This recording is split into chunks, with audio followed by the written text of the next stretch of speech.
అదిగదిగో అల్లదిగో కల్వరి మెట్టకు దారదిగో.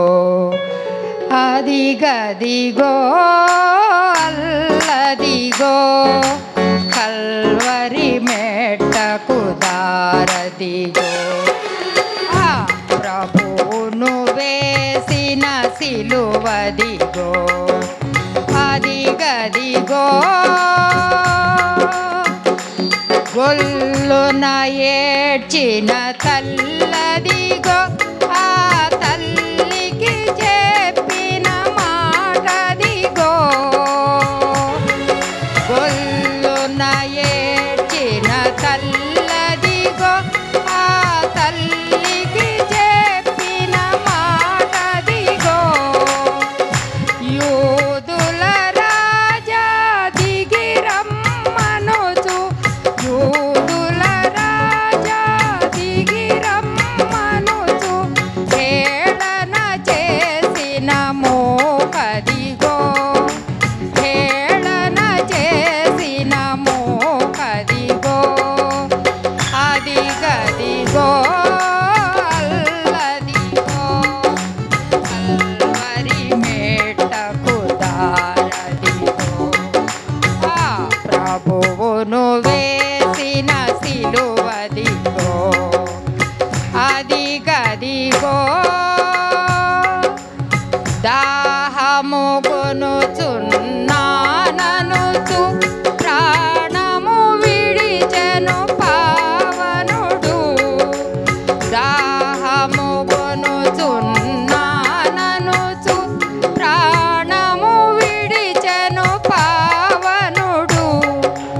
పరిశుద్ధుడు మన రక్షకుడేసు.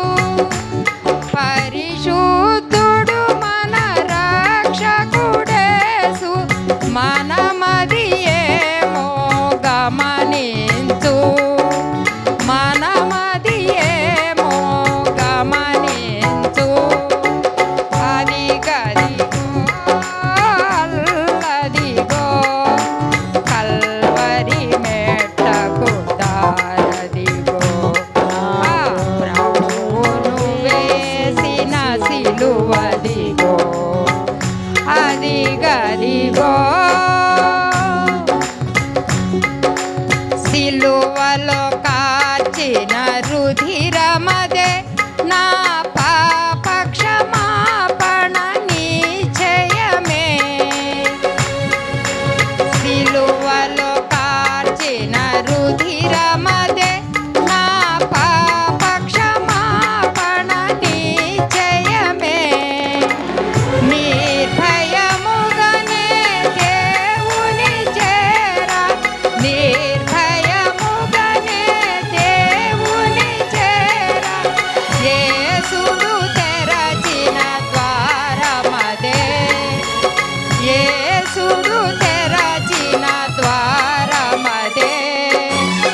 అదిగదిగో అల్లదిగో కల్వరి మెట్టకు దారదిగో. ఆ ప్రభువును వేసిన సిలువదిగో. అదిగదిగో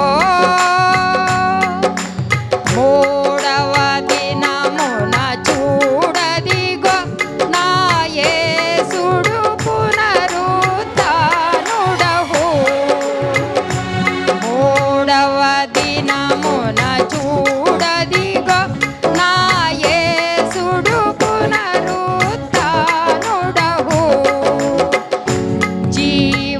జీవన్మరణపు ఛాయలలో. జీవన్మరణపు ఛాయలలో వెలుగు దయించెను చూడదిగో. వెలుగు దయించెను చూడదిగో. అదిగదిగో అల్లదిగో కల్వరి మెట్టకు దారదిగో. ఆ ప్రభువును వేసిన సిలువదిగో. అదిగ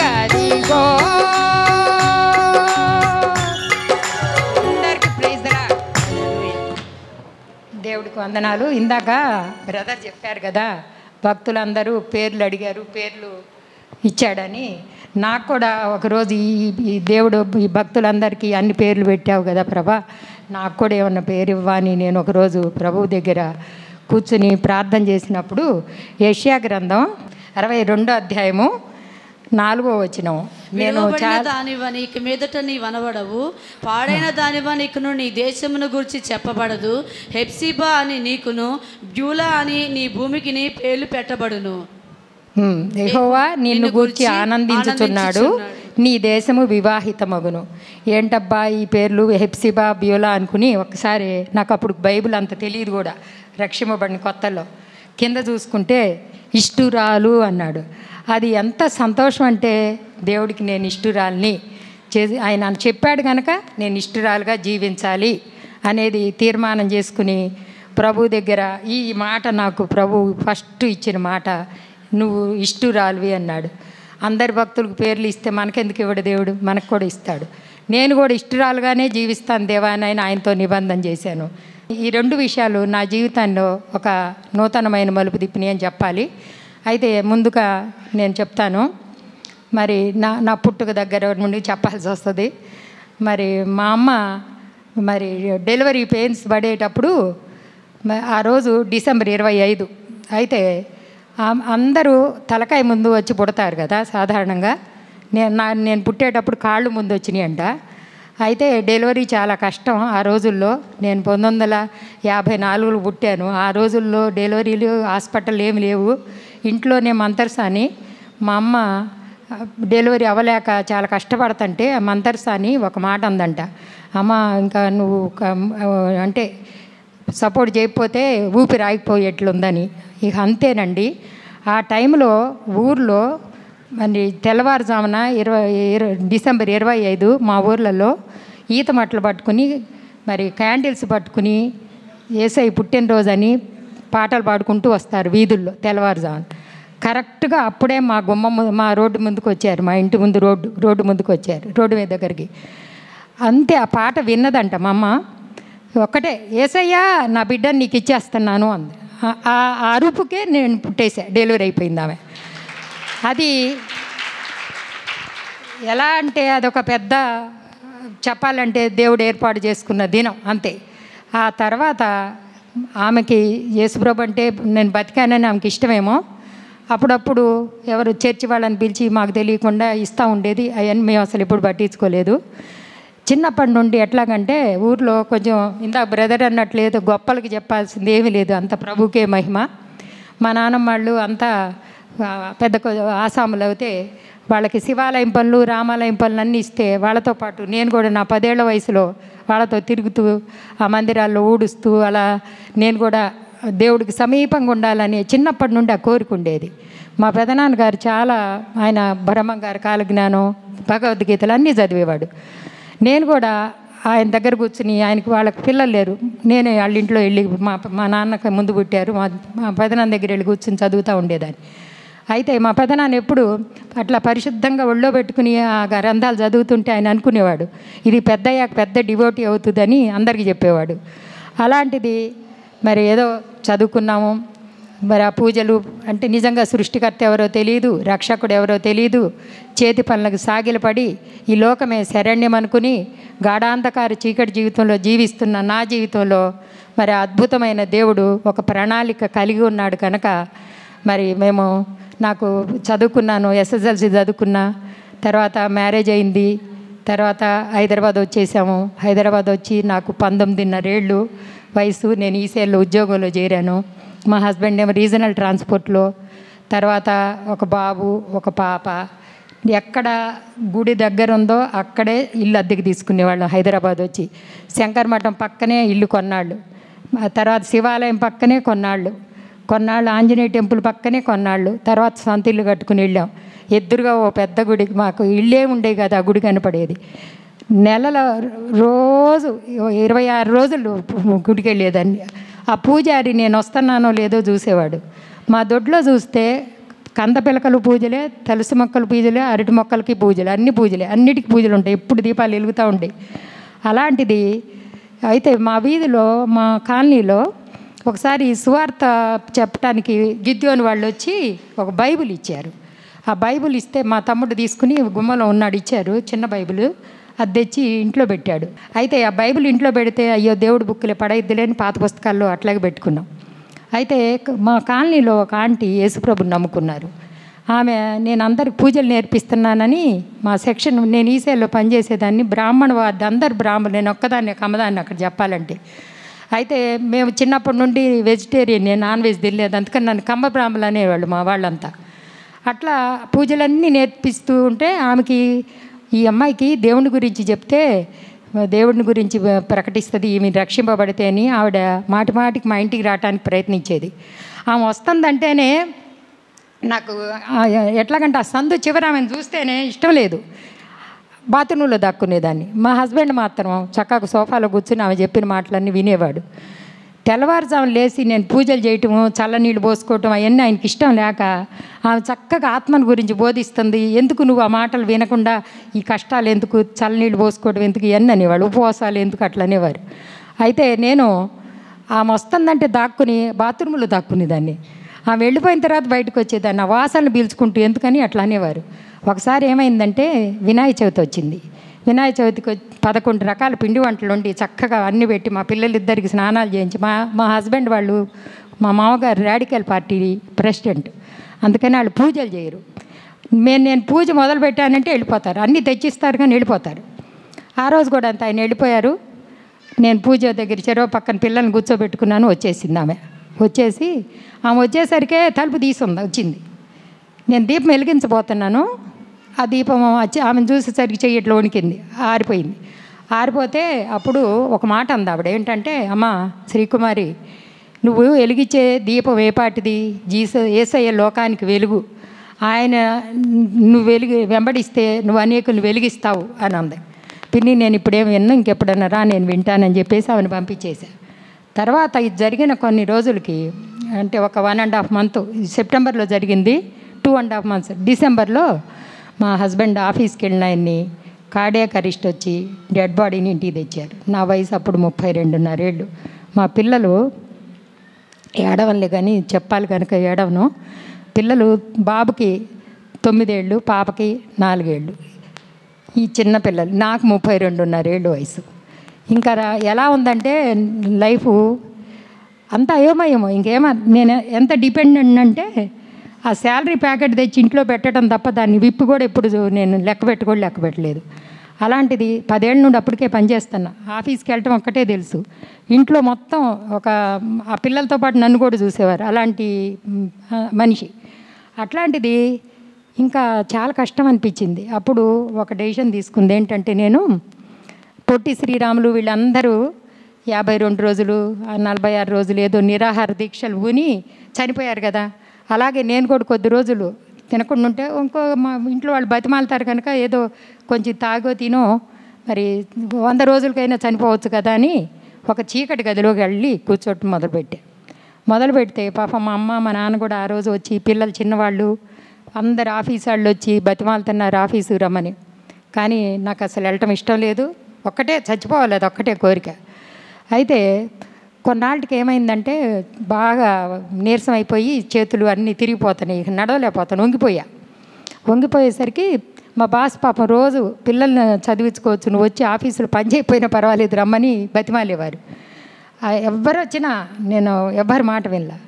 అలా చేతులన్నీ తిరిగిపోయి నడవలేకపోతున్న టైంలో రాత్రి పిల్లలిద్దరు పక్కన పడుకుంటే, అయ్యో బాగానే ఉంది, నేను చచ్చిపోతాను, వీళ్ళని ఎవరు చూస్తారు అనేది ఒక బాధ వచ్చేసి తెగ ఏడ్చినాక నాకు ఏం తలంపు వచ్చిందంటే, మా దొడ్లో బావి నిండా నీళ్లు ఉంటాయి, ఎప్పుడైనా మా కాలనీకి కూడా రావాలి, ఆ బావి నిండా నీళ్లు ఉంటాయి. నేను అర్ధరాత్రి 11 కూడా అవ్వలేదు, 10:35 ఎంత అయింది ఆ టైంలో. అప్పటికి ఆ రోజుల్లో పెందలకాడ పడుకునేవాళ్ళం 87లో.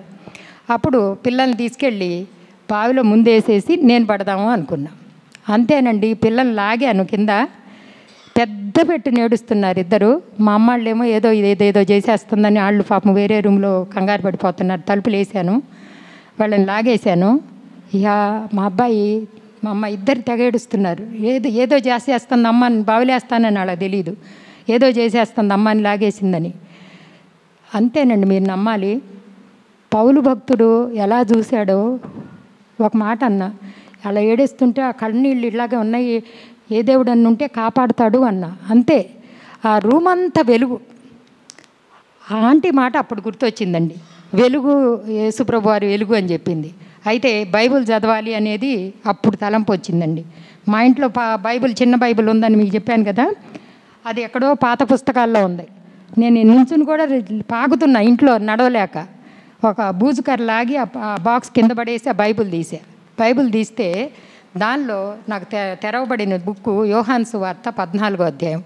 దానిలో దేవుడు నాతో మాట్లాడింది, మీ హృదయం కలవరనీయపడద్దు, నేనుండు చోటును మిమ్మల్ని కూడా తీసుకెళ్తాను, నేనే సత్యం, జీవం, మార్గం. అసలు నాకు తెలియకుండా చదివేస్తాను, నా కళ్ళు నిండా నీళ్ళున్నాయి, చదువుతానే ఉన్నాను. అలాగే చివరికి వచ్చేసరికి లెండి ఇక్కడి నుండి వెళ్ళుదాము, అది తెలియకుండా అలాగే చదువుతున్నా. అంతేనండి, నాకు శరీరంలో వంకర్లు ఎటుపోయినాయో మరి ఆ రోజు ఇచ్చిన స్వస్థత అమోఘం. అసలు నేను నడవకుండా ఇంట్లో పాకేదాన్ని, అసలు నాకు తెలియదు అసలు ఆ స్వస్థత. అంతే, తెల్లవార్లు అదే చదువుతా కూర్చున్నా, పిల్లలు పడుకోబెట్టా, పొద్దున్నే లేసాను. నేను రోడ్డు మీద అయితే నడవను, ఆఫీస్కి నాకు రిక్షా, అప్పుడు ఆటోలు కూడా లేవండి ఆ రోజు 87 అప్పుడు. రిక్షా మాట్లాడితే నేను ఆఫీస్కి వెళ్తానని మొదలుపెట్టాను. ఆ విధంగా రిక్షా మాట్లాడి ఆఫీస్కి వెళ్ళటం మొదలుపెట్టాను. మొదలుపెట్టిన తర్వాత మరి కొద్ది రోజులకి నాకు అంటే చర్చి ఎక్కడుందో తెలియదు, ఎలా వెళ్ళాలో తెలియదు. అదే చదువుకుంటుంటే మా బాస్ కూడా బ్రాహ్మడు, ఆయన తను ఎట్లయినా సరే ఆఫీస్కి వస్తే చాలని పాపం చాలా అందరు ప్రేమకు చూసేవారు. నిజంగా చెప్పాలంటే నన్ను ఆ సెక్షన్లో ఒక ఏదో ఇష్టమైన వాళ్ళలాగా చూసేవాళ్ళు అందరూ, అలా ఉండేది. అలాంటి టైంలో నాకు మా బాబుకి కొద్ది రోజులు అయ్యేసరికి హై ఫీవర్ వచ్చి వాడికి ఎట్లా ఏదేదో మాట్లాడేస్తున్నాడు. ఆ రోజులు 104 ఎంత వస్తే అదే ఎక్కువ. అప్పుడు భయం వేసింది ఏంటంటే, నేను ఏసై బైబిల్ చదువుతున్నాను కదా, చర్చి ఎక్కడ ఉందో తెలిస్తే వెళ్ళి నా పిల్లడు ఆయుష్ అడగాలి, నా పిల్లల ఎక్కువ రోజులు బతకాలి. మరణం అంటే భయపడిపోయా, ఎక్కువ రోజులు నా పిల్లలు బతకాలి అని అదొక్క కోరిక. ఏం చేయాలో అర్థం కాల. డిసెంబర్ 25 వచ్చింది సెలవు, కిందకి పైకి తిరుగుతున్నా, నాకు ఎట్లయినా పిల్లాడిని బతకాలి, అది నాకు మరణం అంటే తట్టుకోలేకపోతున్నానని బాగా ఏడిస్తే మా అమ్మ మా నాన్నతో నన్ను చర్చికి అన్నం తింటానికి పిలిస్తే చర్చికి తీసుకెళ్తే అన్నం తింటానని చెప్తే, అప్పుడు వాళ్ళు అంతకంటే భాగ్యమా అని ఏ ఆంటీ అయితే మాకు సువార్త చెప్పడానికి వస్తారో ఆ ఆంటీని కబురు పెట్టి మా అమ్మాయి చేత ఒక చిన్న లెటర్ రాసి పంపిస్తే ఆవిడ వచ్చి మమ్మల్ని తీసుకెళ్ళారు. అక్కడికి వెళితే మీరు నమ్మండి, యోహాను సువార్త 14వ అధ్యాయం 27వ వచనం, నా శాంతి మీకు అనుగ్రహించి వెళుతున్నాను, లోకం ఇచ్చినట్లు కాదని ఆయన వాక్యం తీసి వాక్యం మొదలుపెట్టారు. ఇదేంటి రోజు నేను చదువుకునేదే చెప్తున్నారు ఇక్కడ అనుకున్నా. అప్పుడు వెంటనే నేనే కూర్చుని మాట్లాడుకుంటున్నా, ఆ చర్చిలో హెబ్రోన్ చర్చికి వెళ్ళా, కూర్చుని మాట్లాడుకుంటున్నా. ఏంటంటే, ఈ ప్రభువా నువ్వు శాంతిస్తే నాతో సెక్షన్లు ఎవ్వరు పలకరు, ఎందుకు పలకరంటే నన్ను ఇట్లా నా వైపు చూశారంటే ఏడుస్తా, ఇంకా అదే ఏడవటం తప్ప రెండోది తెలియదు నాకు ఇక, అందుకని ఎవ్వరు పలకరీరు. అయితే నువ్వు శాంతి ఇచ్చావు కదా, శాంతి ఇస్తే నేనే పలకరిస్తా అందరిని వెళ్ళని అట్లా ధైర్యం తెచ్చుకుని ఇంటికి వచ్చాం. ఆయుష్ సొలొమోన్ది చెప్పారు, జ్ఞానం అడిగాడని ఆయుష్ అడగటం. ఎవరు యేసుప్రభుని నమ్ముతారంటే మా పిల్లలు కూడా చిన్నాళ్ళు పాపం వాళ్ళు కూడా చేతులు ఎత్తారు, నేను కూడా అన్నాను. వచ్చేస్తే ఆయుష్ అడగకుండా వచ్చేస్తే నెక్స్ట్ డే సండే వచ్చింది. మా బాబు టీచర్, ఇంగ్లీష్ టీచర్, ఆ చర్చిలో మమ్మల్ని చూసి నెక్స్ట్ డే పెద్ద బైబిల్ పట్టుకుని వచ్చింది. ఆమె వచ్చి ప్రార్థన చేసి వెళ్ళిపోయిన తర్వాత నాకు ఒకటే దిగులు, ఆయుష్ అడగకుండా వచ్చాను, ఇదే కావాలి. అయితే ఆ చిన్న బైబిల్ ఆమె నల్లట్ట బైబిల్ ఇచ్చింది, ఎర్రట్టది నా దగ్గర చిన్నది, అది ఇష్టం అనిపించి అది ఓపెన్ చేశా. కీర్తన 21:4 చదువమ్మా. కీర్తన 21. ఎవరు మాట్లాడతారండి, ఎవరు మాట్లాడరు, దేవుడు ఒక్కడే మనతో. ఆయుష్యమని అతడు నిన్ను వరమడుగగా నీవు దానిని అతనికి అనుగ్రహించి ఉన్నావు, సదాకాలము నిలుచు దీర్ఘాయువు నీవు దయచేసి ఉన్నావు. చూడండి, అంటే నేను దేవుడి దగ్గర ఎందుకు వెళ్దాం అనుకున్నాను, ఆయుష్ కోసం. నా పిల్లల ఆయుష్ ఎక్కువ రోజులు బతకాలి. అసలు దేవుడు ఎలా అంటే ఆ మాట ద్వారా చేతిలో చేసి ఆయుష్ నిమ్మని వచ్చావు, నేను దాన్ని ఇచ్చాను, దీర్ఘాయువుని ఇచ్చాను అన్నారు. ఇక అంతేనండి, బైబిల్ చదవాలి అనుకున్నా. తర్వాత కొద్ది రోజులకి ఏమైందంటే ఆఫీసు ఇల్లు ఎక్కడికి పోవట్లేదు, చర్చికి వెళ్ళటానికి కూడా కష్టమే. ఆ రోజు ఏదో వెళ్ళనిచ్చారు, కానీ ఏం చేయాలో అర్థం కాక ఇంట్లో కూర్చుంటే మా చెల్లెలు వచ్చి ఎన్ని రోజులు ఇలా ఉంటావు, వాళ్ళ ఇంటికి రమ్మని పిలిచింది. అప్పుడు నా స్థితి ఎలా ఉందంటే, అంటే హస్బెండ్ లేకపోతే లోకంలో దౌర్భాగ్య స్థితి అది. దానికి మించింది ఇంకోటి లేదు. ఒక్క రూపాయి కూడా నాకు ఎక్కువ రాలా. 3,500 వచ్చినాయి. 6,500, 3,500. ఒక్క పైసా కూడా నేను తీసుకోలేదండి. కవర్లో పెట్టాను, మా అబ్బాయి తెచ్చి పంపించా. ఇప్పుడు నేను ఇండే ఇల్లు 70,000 ఇల్లు అన్నది 3 కోట్లు అయింది. ఒక్కొక్క ప్లాట్ 2,000 అనుకున్నది హయత్ నగర్ది 50 లక్షలు అవుతుంది ఒక్కొక్క ప్లాట్. పొలాలు అప్పుడు 7,000, మాకు మా పేరెంట్స్ ఇచ్చిన పొలం 40 లక్షలు అయింది ఎకరం. ఎందుకు చెప్తున్నానంటే, దేవుడు ఈ మాటతో నన్ను ఫస్ట్ మాట్లాడి నా జీవితాన్ని ఇలా నడిపించుకుంటూ వచ్చాడు. ఆ నడిపించుకొచ్చిన దేవుడిని మహిమపరచాలనిపించింది. నేను ఇది చెబుదాం అనుకోలేదు, ఎందుకు టక్కనట్టు తిప్పేసేసింది మా మైండ్. ఇలా దేవుడు మరి తర్వాత బూదిగంత వరకు సాక్షి అంటే, నేను అమెరికా, మా పిల్లలు ఇద్దరు చదువుకుని అమెరికా వెళ్ళారు. ఇద్దరు వెళితే వాళ్ళ దగ్గరికి వెళ్ళి మా అబ్బాయికి ఒక పరిస్థితి అంటే, వాడు గ్రీన్ కార్డ్ అప్లై చేసుకోవటంలా చాలా కష్టంగా ఉంది. వాడికి ఏదో ఒక రిమార్క్ ఏదో వచ్చింది, దానివల్ల అప్లై చేయటంలా. అప్లై చేయకపోతే టైం అయిపోతుంది. ఎందుకు గ్రీన్ కార్డు 5 ఏళ్ళు అయిపోతే మళ్ళీ ఇండియా పంపిస్తారు కదరా అని మా అమ్మాయి దగ్గర నుండి ఫోన్ చేస్తున్నా, వింటల్లా. ఓ రోజు తెల్లవారుజామున లేసి, ప్రభా ఇదిగో నేను ఇవాళ నుండి 7 గంటలు నీతో గడుపుతా, నువ్వు వాడితో ఈ పని చేయించాలి. ఇట్లాగే అడుగుతాను నేను ప్రభుని, రోజు ఇంతే అడుగుతా. ఇప్పుడు తంది అబ్బాయి కొడుకేమో అది బిజినెస్ మేనేజ్మెంట్ ఫైనల్ ఇయర్ చదువుతున్నాడు. మా అమ్మాయికి ఫస్ట్ ప్రెగ్నెన్సీ వచ్చిందండి. దానికి పిల్లలంటే చాలా ఇష్టం. ఎక్కడ గుడిసెలు ఉంటే మా ఇంటి చుట్టూ ఇల్లు కట్టేవాళ్ళు కొత్తలో, మా అమ్మాయి చిన్నప్పుడు. అక్కడ పిల్లలకి ఎంత చీదరకు మెరుగ్గా అన్నా సరే ఎత్తుకుని వేసుకొచ్చేసేది, అంత ఇష్టం పిల్లలు. అలాంటిది ఆ పాపకి ప్రెగ్నెన్సీ వచ్చినప్పుడు అండి, 4 నెలలప్పుడు హార్ట్ బీటు మామూలుగా అయితే 72 ఉంటుంది కదా, 150 అయిపోయింది. 150 అయిపోతే లేడీ డాక్టర్ ఈమెకి హార్ట్ ప్రాబ్లం ఉందండి. నేను ఇంకా తీసుకెళ్ళా, డాక్టర్ కార్డియాలజిస్ట్ దగ్గర పంపిస్తే తీసుకెళ్తా ఆయన హార్ట్ ప్రాబ్లం ఏం లేదమ్మా అన్నారు. ఇవేమో సరిగ్గా ట్రీట్మెంట్ ఇవ్వటల్లా. నాకు మా చర్చిలో డాక్టర్ ఉంది, అమ్మాయిని అడిగి ఏంటమ్మా ఇట్లా అంటున్నారు అంటే, ఆమంది ఆంటీ ఈ మధ్యకాలంలో అందరికీ థైరాయిడ్లు వస్తున్నాయి, మీరు మోడీ డాక్టర్ గారు అని ఉన్నారు, ఆయన దగ్గర తీసుకెళ్ళండి అంది. ఆయన దగ్గర తీసుకుపోతే హైపర్ థైరాయిడ్, అసలు స్కేల్ లెవెల్ ఎక్కడ కనపట్టల్లా, అంత థైరాయిడ్. రోజు పూటకు 3 ట్యాబ్లెట్లు చొప్పున 3 పూటలు 9 ట్యాబ్లెట్లు వేయండి, మరి 9 ట్యాబ్లెట్లు వేయమని 15 రోజులకి ఇచ్చి పంపించాడు. 15 రోజుల తర్వాత వెళ్తే అక్కడ అసలు ఏ లెవెల్ ఉందో ఏం తెలియటం లేదు, ఏం మార్పు లేదు. ఆయన ఏమన్నాడంటే, ఇదమ్మా చాలా రిస్క్ ప్రెగ్నెన్సీ, మీరు ఒక పని చేయాలి, పెద్దవాళ్ళకి ఇబ్బంది లేకుండా మరణం జరగకుండా అబార్షన్ చేయించేసేయండి అన్నాడు. అప్పటికే 4 నెలలు దాటికుండా 15 రోజులు కూడా అయిపోయింది, 5 నెలలు కూడా అయిపోతుంది.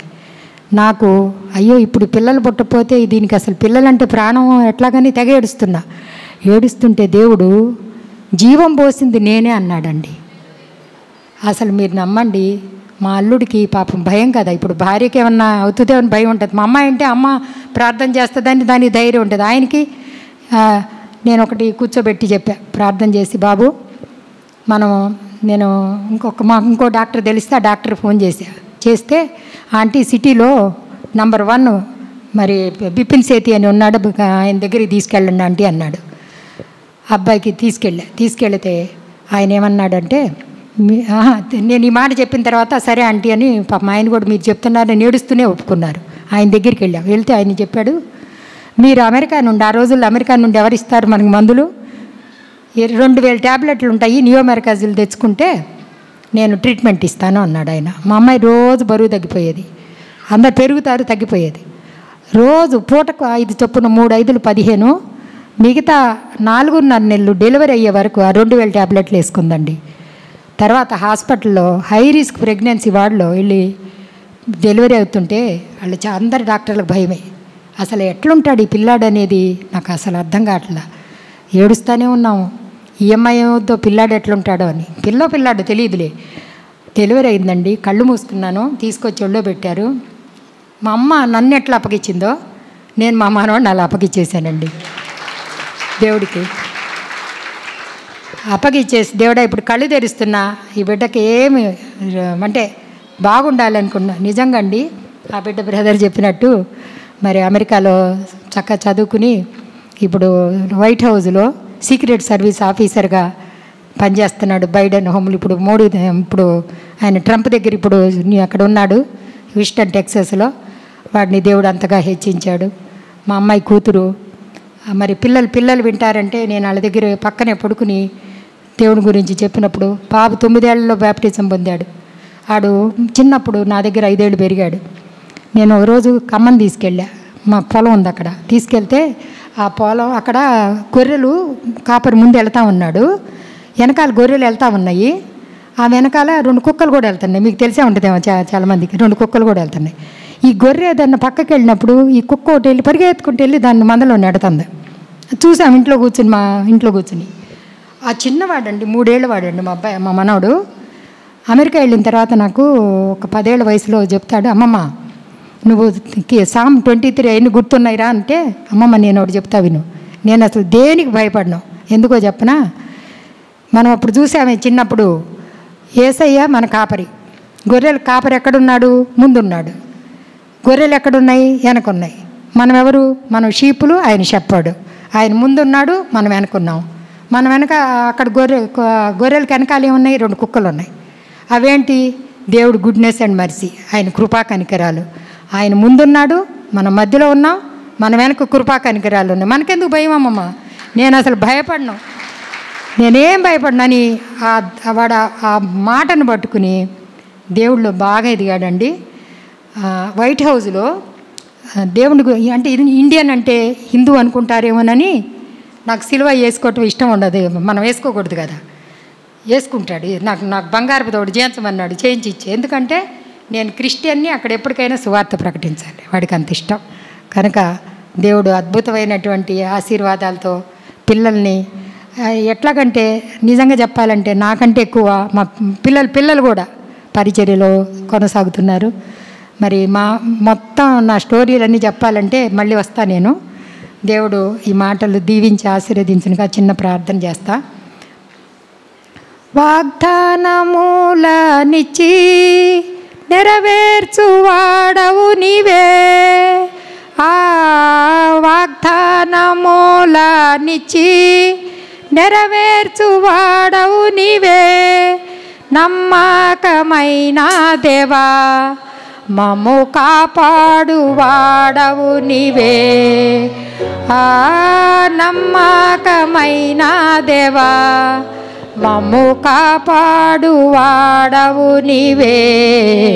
ప్రభువా నిన్ను నే కొనియాడెదన్, హల్లెలూయా పాడెదా, ప్రభు నిన్ను కొనియాడెదా, హల్లెలూయా పాడెదా, ప్రభు నిన్ను కొనియాడెదా.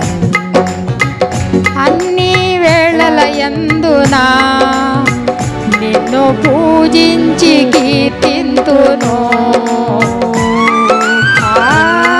అన్ని వేళల యందునా నిన్ను పూజించి కీర్తింతును, ప్రభువా నిన్ను నే కొనియాడెదన్, హల్లెలూయా పాడెదా,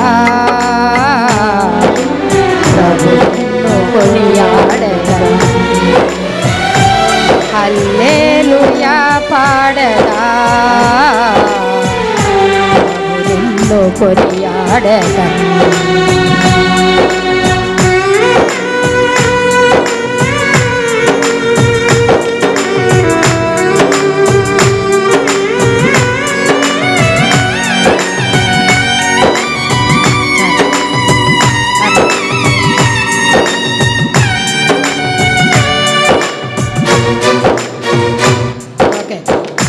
చిన్న ప్రార్థన.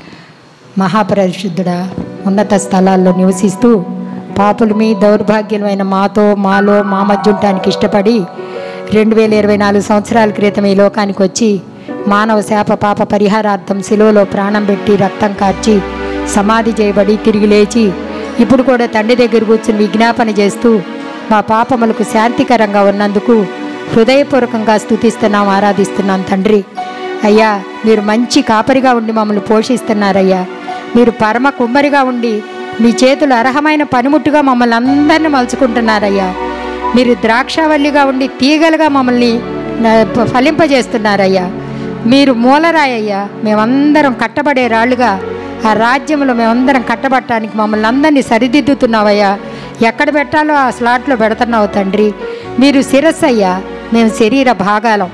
ఇలాంటి అవినాభావ సంబంధంతో మరి మిమ్మల్ని స్తుతిస్తున్నప్పుడు మాకు భయం నుండి విడుదల, దేవుని కాపుదల, దైవ సన్నిధి, ఘనత, ప్రభావము, శక్తి, ఆరోగ్యం, ఆత్మనింపుదల అన్నీ ఇస్తూ యెహోవా నామం బలమైన దుర్గమయ్యా. నీతిమంతుడు అందులోని పరిగెత్తి సురక్షితంగా ఉంటాడు.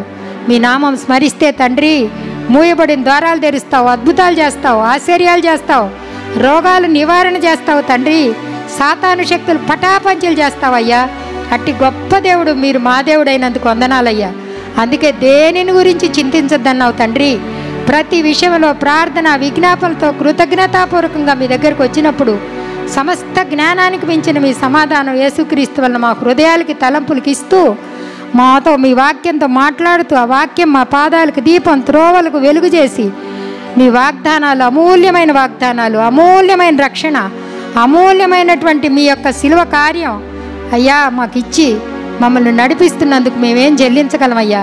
ఈ బిడ్డలతో ఈ దినం మీరు నా జీవిత అనుభవంలో మీరు నాకు ఏమై ఉన్నారో జ్ఞాపకం చేసుకోవడానికి మరొకసారి తరుణం ఇచ్చినందుకు స్తుతిస్తూ డేవిడ్ బ్రదరు, సహోదరి, ముఖ్యంగా బాబు అమెరికాలో ఎంత చేస్తున్న పరిచర్య, వాళ్ళ కుమార్తె, అల్లుడు, మనవరాలు, వాళ్ళ కుటుంబం, సంఘం అంతటితో మరి ఈ సమయంలో మీ సన్నిధిలో గడపడానికి ఇచ్చిన అవకాశం బట్టి వందనాలు.